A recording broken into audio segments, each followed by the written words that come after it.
Chicken wings বা মুরগির পাখনা দিয়ে আজকে কি বানাই, নতুন একটা রেসিপি দেখুন। প্রথমে আমি উইংসগুলোকে আমার প্রয়োজন অনুসারে আমি কেটে নেব।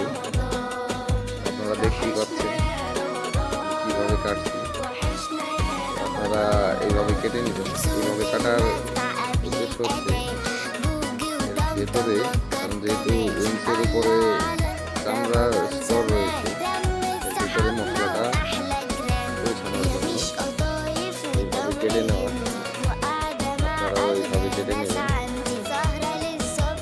এবার আমি এর প্রয়োজনীয় উপকরণগুলো কেটে নেব। দেখুন, রসুন, পেঁয়াজ আমি এগুলা চপ করে নিয়েছি।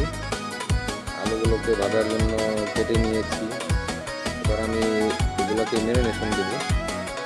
আমি দিয়ে দিলাম এটা হোয়াইট পেপার পাউডার। এরপরে আমি দিয়ে দেব পাপরিকা পাউডার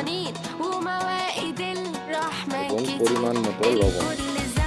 তো আপনারা আপনাদের বাসায় যে মশলা আছে, হলুদ, মরিচ, জিরা, আপনারা এগুলো দিয়ে করতে পারবেন, কোনো সমস্যা নেই। এগুলা সুন্দর করে মিশিয়ে নিয়ে আমি এটাকে ওভেনে বেক করে নেব।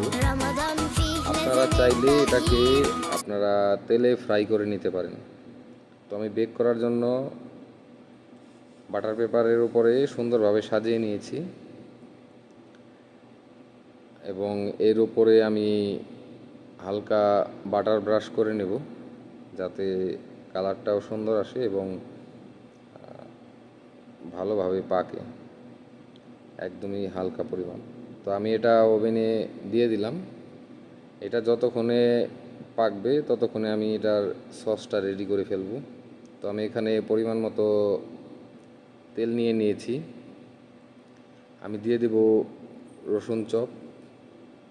এটাকে ব্রাউন করে নেব। তো এই সসটা আপনারা চেষ্টা করবেন আমার মতো করে বানাতে। তো এরপরে আমি দিয়ে দিলাম পেঁয়াজ কুচি বা পেঁয়াজের চপ। এটাকেও ভেজে নিলাম। এরপর দিয়ে দিব আমি কেচাপ, যেটা টমেটো সস। কেচাপ দিয়ে দিলাম। আমি দিয়ে দিব চিলি সস এবং ওয়েস্টার সস। তো এগুলাকে আমি সুন্দর করে পাকিয়ে নিচ্ছি, আপনারা দেখতেই পাচ্ছেন। এটাই হচ্ছে আমাদের ওই চিকেন উইংসের যে